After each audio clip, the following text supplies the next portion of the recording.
Welcome to this Connect M3 News Byte podcast, recorded on the 29th of November 24. I'm Helen King, and my News Byte today is titled Money or Permission to Buy.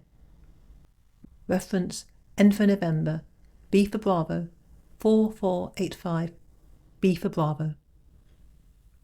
Are we in danger of losing cash? If so, what does that mean for our future?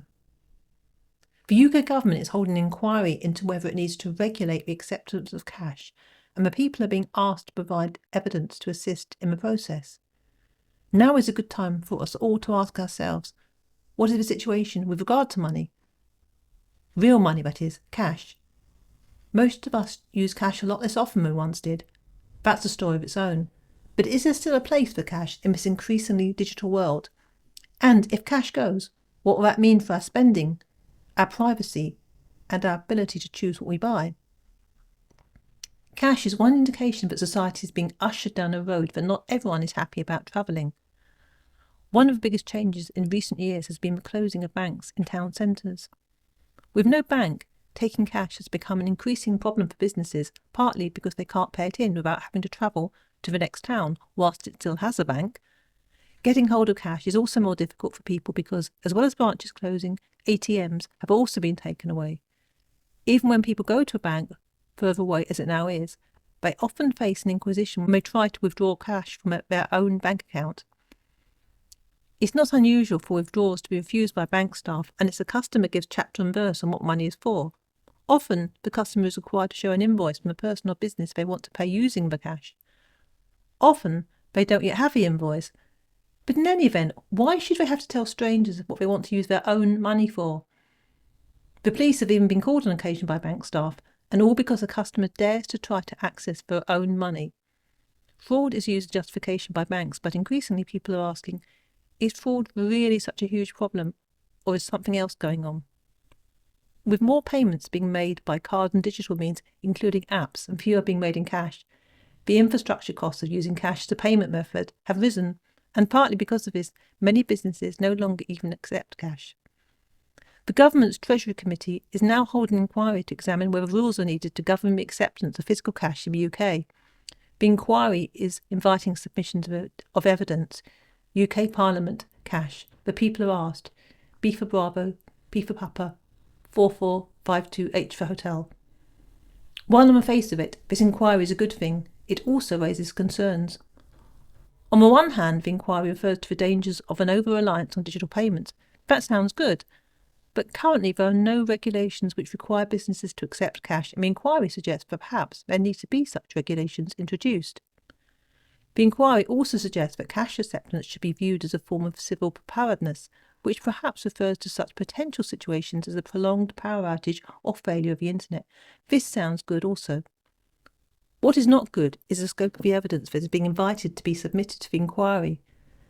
The emphasis of the questions the inquiry seeks to answer is not the public, i.e. the people the government is in place to serve. The emphasis, rather, is on the potential risk to businesses and departments of the state as shown by questions like these. What are the practical challenges that businesses might face from having to always accept physical cash? How do these challenges differ between large and small businesses? What will the cost to private firms and the public sector be from any imposed requirements to always accept physical cash? And finally, how might any requirement for certain firms and public services to always accept physical cash affect financial services firms, especially those related to the provision of physical cash? Another concern is that the current, new Labour government does not have a grip on the evidence which already exists about cash. The Financial Conduct Authority, FCA, has already created rules for what it calls an access to cash regime, as a result of being given additional powers by the now departed Conservative government. The FCA regime appears to be precisely the kind of evidence being sought by the inquiry, yet is not referred to.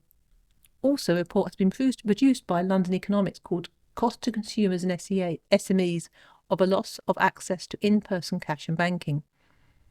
The report, that has been published by the FCA, states clearly that certain groups of people are affected disproportionately by the difficulties they face in accessing cash. Millions of people in the UK rely almost entirely on cash to make payments. For them, and many others, cash is a vital lifeline. If cash goes or is too difficult to either get hold of or spend, the people who are most badly affected will include those on low incomes, to mention just one group. One concern shared by an increasing number of people is of the potential for a cashless future. The reason for that concern is simple. If the use of cash is allowed to continue to decline, we will become reliant on digital payments. If we are reliant on digital payments, there will be no barrier to control over people's financial transactions. Given the current political system, in which decisions are steered by corporate interests rather than the interests of individual people, that is a reasonable statement to make. Whether such control is exerted by the government, banks, one central system, or indeed any other corporation will surely matter little. In such a situation, buying will not involve money, but rather permission to buy. One facet of slavery is a lack of autonomy to carry out day-to-day activities without permission from someone else. In a situation where, in place of money, we are reliant on central bank digital currency, CBDC, that permission will be given, or not, by someone or something else. See the sociable. The CBDC means state control. A for Alpha, B for Bravo, 4043, G for Golf. By something else, of course, I refer to artificial intelligence, also known as AI. Events of recent times have made abundantly clear that a situation of such control will be, if it is allowed to happen, not some unfortunate accident that could never have been foreseen. It is telling that, although the current UK government only won an election in July 2024, polling the lowest vote share since World War II, at the time of writing in November 24, nearly 3 million people have signed a petition calling for a new election. That petition has only been set up less than a week ago. See UK Parliament petition, call a general election. Is the government listening at all to the people? It doesn't look that way to me, since the number of signatures is increasing by the second, literally, as I write this. Although Parliament has an obligation to consider debating all petitions with over 100,000 signatures, it has missed its deadline to set a date to do so by 4 days already. Late update. A debate date is now set for 6th of January 2025. That failure followed Parliament's previous failure to respond to the petition once it was signed by 10,000 people. Within 24 hours, in any event, that number had been superseded. The 10,000 plus signatories had risen tenfold. The reason for this massive joint statement by the people of the UK, in the form of a petition hosted by Parliament's own platform for petitions, is simply expressed as, quote, I believe the current Labour government have gone back on the promises they laid out in the lead up to the last election, end quote. In other words, nearly 3 million people, a huge proportion of the UK's population, have reason to believe that the new government are not doing what they pledged to do. They have breached their contract, so to speak. It appears then the government is doing what it didn't pledge to do. Removing the winter fuel allowance from the elderly is just one example of a failure to prioritise or perhaps even consider the financial well-being and thus the well-being of vulnerable people. Could we inquire into cash, with its emphasis on the financial well-being of big businesses rather than ordinary people, be another example of such a failure? Thank you for listening to this news bite today. I hope it's given you further things to think about on this important subject. For further information and other related subjects, do check out the written version of his article, N for November, B for Bravo, 4485 Bravo.